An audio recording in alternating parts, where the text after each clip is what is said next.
waxaa lagu waayay in ka badan 20 diyaaradood konton maraakiib iyo dooman waa maxay sirta ku duugan goobtan saddexagalka Bermuda imise qiso oo naxdin leh oo ku saabsan saddexagalkan ayaad maqashay waxaan qiyaasayaa wax badan saddexagalka Bermuda waa meel aad u weyn oo ku taala galbeedka badweynta Atlantika inta u dhaxaysa Florida, Puerto Rico iyo Bermuda badahaan waxa lagu qiyaasaa inuu gaarayo 1 milyan oo kiiloomitir oo isku weera halkan waxay caan ku tahay siraha dahsoon tira aad u badan oo maraakiib iyo diyaarado ayaana halkan lagu waayay waxa sidoo kale loo yaqaan saddexagalka sheedaanka dhammaan dhacdooyinka noocan ah ee u eg khiyaaliga waxay u dhaceen qaaban qeexnayn oo aanan la garanayn qaar kamida diyaaradaha iyo maraakiibta halkaas ku lumay lama helin ilaa hadda waxaa jira aragtiyo badan oo ku aadan sababta ay halkaas uga dhacaan dhacdooyinka noocaas ah laga soo bilaabo aragtida ku aadan in cimilada oo aad uga xun halka darteed ay uga dhacaan dhacdooyinka noocan ah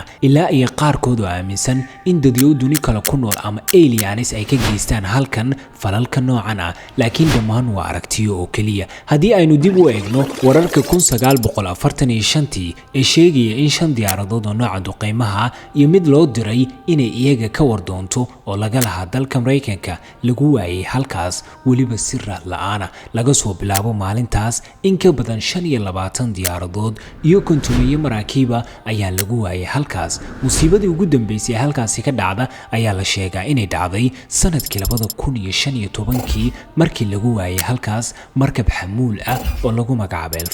El Faro wuxuu ahaa markab laga leeyahay dalka Mareykanka waxa uuna ka soo safray Florida isagoo ku aadanaa Puerto Rico waxaana laga waayay raadaarada dalkaasi 1 Oktoobar ee sanadkaasi 2015 waxaana laga helay salka hoose ee badda isagoo burburay taariikhdu markay ahayd 31 Oktoobar isla sanadkaasi 2015 dhacdo kale oo weyn ayaa idna ka dhacday 20 Juun sanadku markuu ahaa 2005 markii diyaarad nooca raaxada ee lagu magacaabo Piper PA lagu waayay saddexagalka Bermuda waxaana la sheegaa inay saarnaayeen 3 qof dhacdo tan la mid ah ayaa dhacday 10 Abriil ee 2007 markii diyaarad kale oo isla nooca raaxada lagu waayay meel u dhow jasiiradda Berry waxa kaliya oo saarnaana wuxuu ahaa pilotka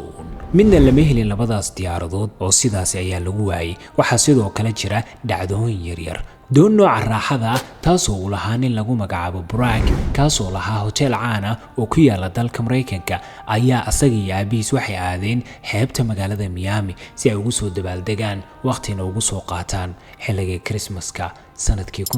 1967 waqti yar kadib markii ay doonta qaateen ee ay badda galeen ilaaliyaha badda ayaa waxa soo wacay Bragg kaasoo u sheegay in doontii ay meel kaga dhacday oo uu u baahan yahay in doonta loo soo jiido markii ay ilaaliyayaashii ay yimaadeen goobtii daqiiqado kadib waxay u yimaadeen meesha oo aan qofna joogin doonta Bragg iyo aabihii sidaas ayaa lagu waayay oo wax raad ah lagama helin qisooyin badan ayaa ku meereysanaya saddexagalkan laakiin ugu dambeyn waxay saynisyahannadu sheegeen sirta ku duugan meeshan koox cilmi baarayaal Amerikaan ah oo ka socda jaamacadda Colorado ayaa waxay taxliiliyeen sawirro cimileed oo lagu qaaday satellite-ka ee laga qaaday goobtan caanka waxa ayna ku arkeen taxana daruuro oo 6 geesood ah oo aanay hore looga baran halkaasi saadaaliyaasha hawada ayaa waxay sheegeen in daruuraha qaabkaas ah ay sameyn karaan qaraxyo hawada ah oo aad u waaweyn waxaana la aaminsan yahay inay yihiin sababaha ugu waaweyn ee sameeya